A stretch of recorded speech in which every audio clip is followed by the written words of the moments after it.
Good morning students. आज हम start करते हैं अपना नया चैप्टर जो कि है आवर बॉडी। इस चैप्टर के अंदर आप अपनी बॉडी के बारे में पढ़ रहे हैं, जो आप फील करते हैं, आप दूसरे लोगों को देखते हैं, उनकी बॉडी होती है। आप देखते हैं कि यहाँ जितने भी ह्यूमंस हैं सबके पास एक कॉमन बॉडी है। सबकी बॉडी ऐसी होती है जैसे कि हमारी है। उस बॉडी में आइज़ होती हैं जो देखने का काम करती हैं, नोज़ होती हैं जो स्मेल लेने का काम करती हैं, ईयर्स होते हैं जो सुनने का काम करते हैं, टंग होती है जो टेस्ट देती है। इस तरह से कई सारे फंक्शंस होते हैं जो हमारी बॉडी करती है। और ये वो फंक्शन जो आप बाहर से फील कर सकते हैं, लेकिन इंटरनल भी बॉडी के अंदर बहुत सारे फंक्शंस होते हैं। इस चैप्टर में हम इन सब के बारे में पढ़ेंगे। तो लेट्स स्टार्ट। सबसे पहले बात आती है कि बॉडी बनी कैसे है। तो बॉडी बनने का जो प्रोसेस होता है वो एक बहुत ही छोटे से यूनिट से स्टार्ट होता है, जिसे हम बोलते हैं सेल। ये सेल इतना छोटा होता है कि इसे हम आईज से नहीं देख सकते, और उसके लिए एक खास एक इंस्ट्रूमेंट, ऑप्टिकल इंस्ट्रूमेंट हमें काम में लेना होता है, जिसे माइक्रोस्कोप बोलते हैं। आप लैब में कभी इसके बारे में जरूर देखेंगे। इतना छोटा सेल होता है जिससे कि बॉडी बनती है।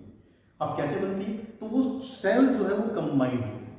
देखें, जो एक ऐसे सेल होते हैं जब वो थोड़े सेल आपस में जुड़ते हैं तो वो एक टिश्यू बनते हैं, और ऐसे टिश्यू जुड़कर एक ऑर्गन बनाते हैं। ऐसे ऑर्गन जब एक सिस्टम में लगते हैं और एक ही काम करते हैं तो उसको बोलते हैं ऑर्गन सिस्टम। और ऐसे बहुत सारे ऑर्गन सिस्टम जो अलग अलग काम करते हैं, जैसे इंटेस्टाइन है वो खाना पचाने का काम करती है, माइंड है वो कंट्रोल करने का काम करता है, हार्ट है वो पंपिंग करता है और ब्लड को पूरी बॉडी में सर्कुलेट करता है। इस तरह से बहुत सारे अलग अलग फंक्शंस हैं हमारी बॉडी में। रेस्पिरेशन, जैसे हम सांस लेते हैं, सांस अंदर गई बाहर निकली, इसने अंदर जाके क्या काम किया, और अंदर बाहर ये रेगुलर प्रोसेस चलता ही रहेगा, इसे बोलते हैं रेस्पिरेशन। इस तरह के कई सारे फंक्शन हमारी बॉडी सॉल्व करती है।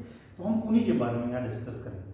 तो आपने क्या सीखा? सबसे पहले सेल से मिलकर बना टिश्यू बनाते हैं ऑर्गन को, ऑर्गन बनाते हैं ऑर्गन सिस्टम को, और ऑर्गन सिस्टम्स जो होते हैं कई सारे सिस्टम अटैच होके बनाते हैं पूरी ह्यूमन बॉडी। तो हम यहाँ कई सारे सिस्टम्स के बारे में पढ़ते हैं एक एक करके डायग्राम के साथ। ओके, सबसे पहले हमारे पास में है स्केलेटन सिस्टम। वो क्या कहता है? There are 206 bones. हमारी बॉडी के अंदर कितनी बोन्स होती हैं? ये एक बहुत इंपॉर्टेंट क्वेश्चन है, आपको याद भी होना चाहिए। 206 बोन्स होती हैं हमारी बॉडी में, छोटी बड़ी सब जोड़ने के बाद, ठीक है। All bones in our body make up the skeleton system. ये सब मिलकर क्या बनाती हैं? स्केलेटन सिस्टम बनाती हैं। अब इसका वर्क फंक्शन आएगा यहाँ से। देखिए, जब भी कोई सिस्टम के बारे में अपन पढ़ते हैं तो उसका वर्क फंक्शन क्या है? पहले तो उसे किसने बनाया, कैसे मिलके बना, फिर उसके बाद उसका वर्क फंक्शन क्या है। तो skeleton system gives shape and support to our body. तो देखो, शेप जो हमारी बॉडी का होता है वो बोन्स की वजह से होता है, और ये बोन्स हमें क्या करती हैं? सपोर्ट भी प्रोवाइड करती हैं। जैसे कोई आपको पुश करेगा तो आपके जो डेलिकेट ऑर्गन्स हैं, जैसे कि आपका हार्ट है वो प्रोटेक्ट रहता है। तो आप ये डायग्राम में देख सकते हैं कि हार्ट आपका यहाँ है, तो क्या हो रहा है, ये रिब्स जो हैं आसपास ये उसे प्रोटेक्ट कर रही हैं, ठीक है। तो ये इसका फंक्शन हो गया। सेकंड होता है डाइजेस्टिव सिस्टम। डाइजेस्टिव मतलब जो भी हम खाते हैं खाना, वो उस सिस्टम जो है, ये पूरा सिस्टम उसे डाइजेस्ट करने का काम करता है। तो इसके इंपॉर्टेंट पार्ट्स क्या हैं? जैसे कि माउथ है, इसके इंपॉर्टेंट पार्ट्स में है ना, फूड पाइप हो गया, स्टमक हो गया, इंटेस्टाइन है, दो तरह की हैं, स्मॉल एंड लार्ज, ठीक है, और फिर हो गया एनस। तो अब क्या होगा? फूड, हम जो खाना खाएंगे वो फूड से इनटेक होगा, अंदर चला जाएगा, फिर वो जाएगा किस में? फूड पाइप में, वो पहुंचेगा फिर स्टमक में, फिर उसमें इंटेस्टाइन दोनों उसे क्या करेंगी? डाइजेस्ट करेंगी। तो ये इस तरह से अपन इसको डिस्कस करते हैं, ठीक है। तो ये क्योंकि डाइजेस्ट करने का काम करता है फूड को, इसलिए इसका नाम क्या हो गया? डाइजेस्टिव सिस्टम हो गया। The food we eat can not be use directly by our body, ठीक है। डायरेक्टली जो हम खाते हैं वो सीधे हमारी बॉडी को नहीं मिल सकता, बल्कि क्या करते हैं, उसको हमें तोड़ना पड़ता है। तो बहुत सारे अलग अलग पार्ट हो गए, जैसे टीथ है, टीथ पहले उसे क्या करेंगे? च्यू करेंगे, छोटे छोटे टुकड़ों में ब्रेक डाउन कर देंगे, ठीक है ना, फिर वो उसे अंदर भेजेंगे। हर एक पार्ट का अलग फंक्शन है अपना, ठीक है। तो आपको ये सारे फंक्शंस के अकॉर्डिंग भी ध्यान रखना पड़ेगा। तो अपन एक चार्ट बना सकते हैं जिसमें आप क्या लिख सकते हैं? पहले नेम ऑफ सिस्टम, देन उसके बाद उसके पार्ट्स कौन कौन से हैं, तो उसमें ये जैसे नाम आ गए, ये नाम आ गए, ठीक है। देन उसके बाद उसका यूज़, वो किस काम आएगा, डन, ऐसा आप बना सकते हैं।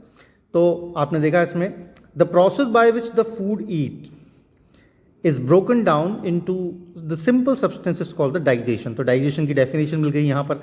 और चूंकि ये पूरा सिस्टम मिलकर डाइजेस्ट करता है, खाना इनपुट जाने से लेके बाहर निकल जाने तक, इसलिए इसका बोलते हैं डाइजेस्टिव सिस्टम बोलते हैं। इसके बाद आता है हमारे पास में जैसे रेस्पिरेटरी। रेस्पिरेटरी मतलब सांस लेना, तो वो भी उसके लिए नोज, ठीक है ना, विंड पाइप, ये भी दोनों पास पास ही होते हैं। जैसे कि आपने यहाँ देखा माउथ फूड पाइप था और उसी के पास विंड पाइप, ठीक है। देखिए दोनों चीज़ें, तो यहाँ से एयर अंदर जाएगी, लंग्स उसमें इंपॉर्टेंट रोल प्ले करेंगे जो कि कंप्रेस होंगे, एक्सपांड होंगे, जिससे कि हवा अंदर जा रही है और बाहर आ रही है, ठीक है। तो इसके लिए क्या कहेंगे अपन, respiratory system help us to breathing, तो ये इसका यूज हो गया, मतलब कि सांस लेने में कौन कौन से पार्ट आ जाएंगे उसमें, बॉडी नोज से इनटेक लेगी अंदर, ठीक है ना, विंड पाइप से अंदर जाएगा। The main function of this system to take oxygen, give out carbon dioxide, done.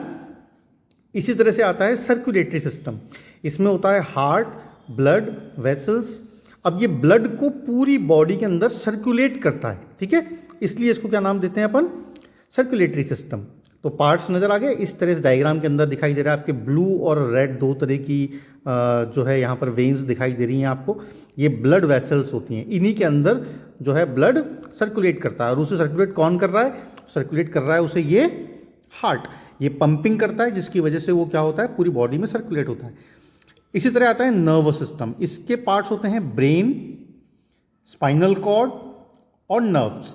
ये एक बहुत ही छोटी वायरिंग टाइप होता है हमारी बॉडी के अंदर, हमारे ब्रेन से सिग्नल्स जाते हैं और पूरी बॉडी के अलग अलग पार्ट से और वापस भी आते हैं, और कंट्रोल कौन करता है उसे, ब्रेन। जैसे सपोज करो आपके हाथ में एक कांटा चुभ गया, आप फूल तोड़ रहे थे, ठीक है, और आपके हाथ में कांटा चुभा, तो जैसे ही आपके हाथ में वो कांटा चुभा, यहाँ से एक सिग्नल निकला और उसने जाके आपके इलेक्ट्रिसिटी के फॉर्म में उसने जाके आपके माइंड को बताया कि कांटा चुभ रहा है, और कांटा ना, और ब्रेन ने उसे तुरंत एक रिप्लाई किया कि आप अपना हाथ वहाँ से हटा लो। तो जैसे वो कांटा चुभता है आप तुरंत अपना हाथ वहाँ से हटा लेते हो। तो ये जो प्रोसेस होता है जिसमें अलग अलग पार्ट बॉडी के कंट्रोल करता है ब्रेन, इसे बोलते हैं अपन नर्वस सिस्टम। आगे बात समझ में? ओके, दो और हैं इसमें, एक्सेक्रेटरी सिस्टम जो कि वेस्टेज आपकी बॉडी से बाहर निकालने का काम करता है, ये उसका डायग्राम है, इसमें किडनी ये रोल प्ले करेगी, ठीक है। दूसरा आता है रिप्रोडक्टिव सिस्टम, इसका मतलब होता है कि जो भी ऑर्गन्स हैं वो अपने जैसे ही दूसरे ऑर्गन भी डेवलप कर सकते हैं। जैसे डॉगी आपके घर में होता है, तो डॉगी, एक छोटा डॉगी जो है रिप्रोड्यूस करता है, ठीक है, छोटे छोटे डॉगीज और बन जाते हैं, तो वो अपने मरने से पहले नए डॉगीज क्या करता है, रिप्रोड्यूस कर देता है। तो ये सिस्टम जो होता है वो रिप्रोडक्टिव सिस्टम कहलाता है। इस तरह से मैंने आपको सारे सिस्टम्स का ब्रीफ दे दिया है। अब आप क्या करें, इसके जो भी क्वेश्चंस हैं उन्हें सॉर्ट आउट करें और जल्दी से अपना वर्क मुझे भेज दें।